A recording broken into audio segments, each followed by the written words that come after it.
ये हमारे वो स्टूडेंट्स है जो बेचारे पीएमसी के वजह से इनको रजिस्ट्रेशन नहीं मिली है।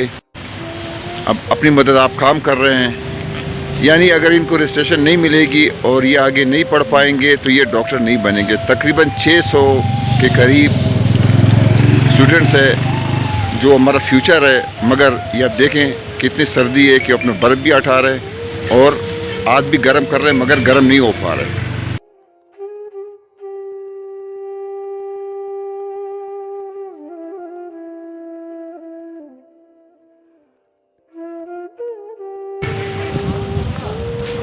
अच्छा जवानों, ये बता दें कि कल असम्बली का इजलास हो गया, उसमें सब एमपीएस ने बात भी की। क्या तो क्या आता है कि आपकी रजिस्ट्रेशन हो जाएगी, आप आगे डॉक्टर बन पाओगे कि नहीं?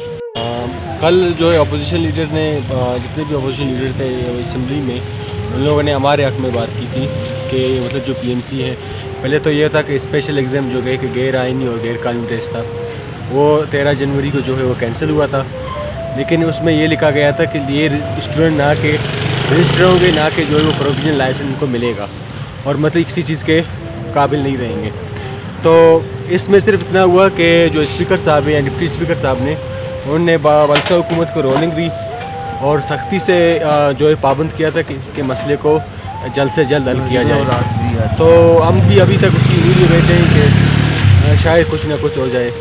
अच्छा, रात को बर्फ़बारी हुई, आप भी कैंप में दोबारा आ गए हो। अभी आपको पता है और हमें पता है कि कोयटा में अगर बर्फ़ को थोड़ा सा भी हाथ लगाया जाए, हाथ गर्म करोगे तो और आप जो है तकलीफ में हाथ में तक। क्या लगता है कि हमारे हुक्मरानों को क्या करना चाहिए, मतलब तालीम कहाँ जा रहा है? खैर हुक्मरान की तो मैं बात करूँ तो वो तालीमी हवाले से तो बिल्कुल बेहस है।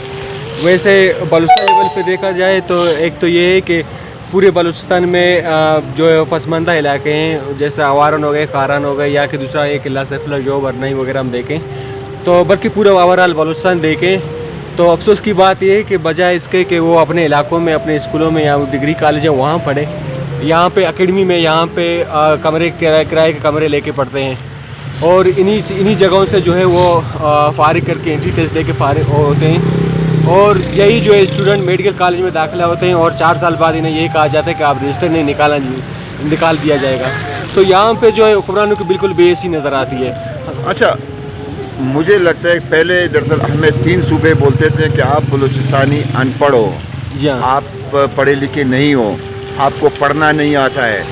अब जब आप जैसे स्टूडेंट, हमारे जैसे बच्चे जब पढ़ रहे हैं, उनको पीएमसी जैसे इदारे नहीं छोड़ रहे हैं, तो क्या मतलब लगता है कि बलूचिस्तान को आगे जाने नहीं दिया जा रहा है? हाँ, लेकिन मैं अपनी अगर बात करूँ, मैं डिस्ट्रिक्ट आवारन में बिल्कुल पसमानदा तरीन इलाका, एक तो वो डिस्ट्रिक्ट है और उसके पसमानदा तरीन जो है वो तहसील तीर्तेज में मैं रहता हूँ।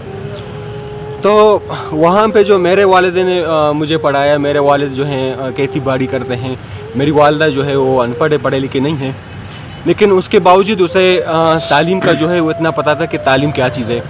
और हमारे वालिद ने जो हमें जायदाद में जो दी है, वरासत में दी है, वो हमें तालीम दिया है। हमें ये नहीं कहा गया कि हम जो है खेती बाड़ी करें, जो हमने वक्त गुजारे हैं वो गुजारें।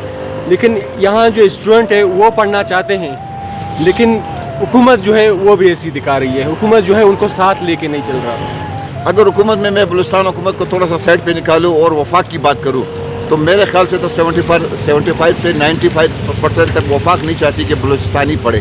जी हाँ, ये बिल्कुल आपके सामने जो पीएमसी है वो बिल्कुल जिंदा सबूत है जो फेडरल है। थैंक यू, बड़ी मेहरबानी।